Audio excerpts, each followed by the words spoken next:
Bonjour, nous allons revenir une nouvelle fois sur les dépréciations des comptes d'actifs. Cette fois-ci, nous allons nous attacher à la dépréciation des titres.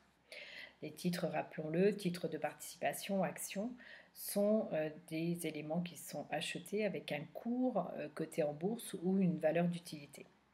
Donc la dépréciation des titres dépend effectivement du cours de l'action au 31 décembre de chaque année. Donc plusieurs possibilités, en tout cas deux. L'estimation de la dépréciation, si le cours de l'action est inférieur à la valeur d'achat, donc on va constater une dépréciation qui va s'enregistrer au compte 686 600. Si le cours est supérieur à la valeur d'achat, pas de dépréciation. Et si toutefois on avait constaté une dépréciation sur l'année de -1, on ferait donc une reprise en 786 600. On va prendre un exemple. On a acheté 10 actions en octobre au cours de 25 euros. Au 31-12N, c'est-à-dire notre première année, on va donc constater une perte puisque nous, elles sont cotées 20 euros et on les a achetées 25 euros. Donc on perd 5 euros par action, on en a 10, donc on a une perte théorique là encore. Tant qu'on n'a pas vendu une action, on n'a pas de perte, mais en tout cas on a une perte théorique financière de 50 euros. Donc on a 686 600, dotation aux dépréciations financières pour 50 euros, par le compte 590 300, dépréciation des actions pour 50 euros.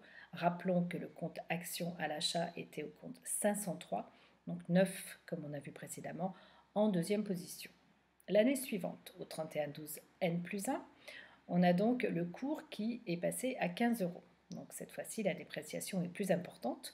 Donc 25, rappelons le prix d'achat, moins 15 euros, et donc on a une dépréciation de 10 euros.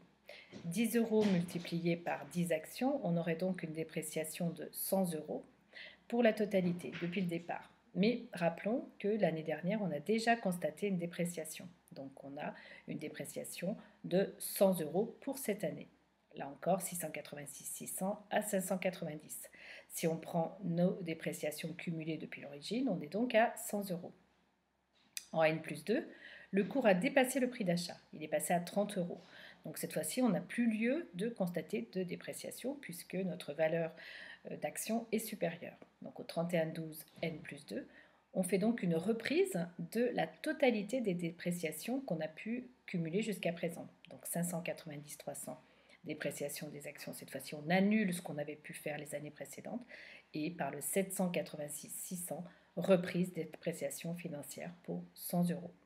On avait constaté 2 fois 50 euros et donc l'année N plus 2, puisque le cours a été supérieur au prix d'achat, on fait donc une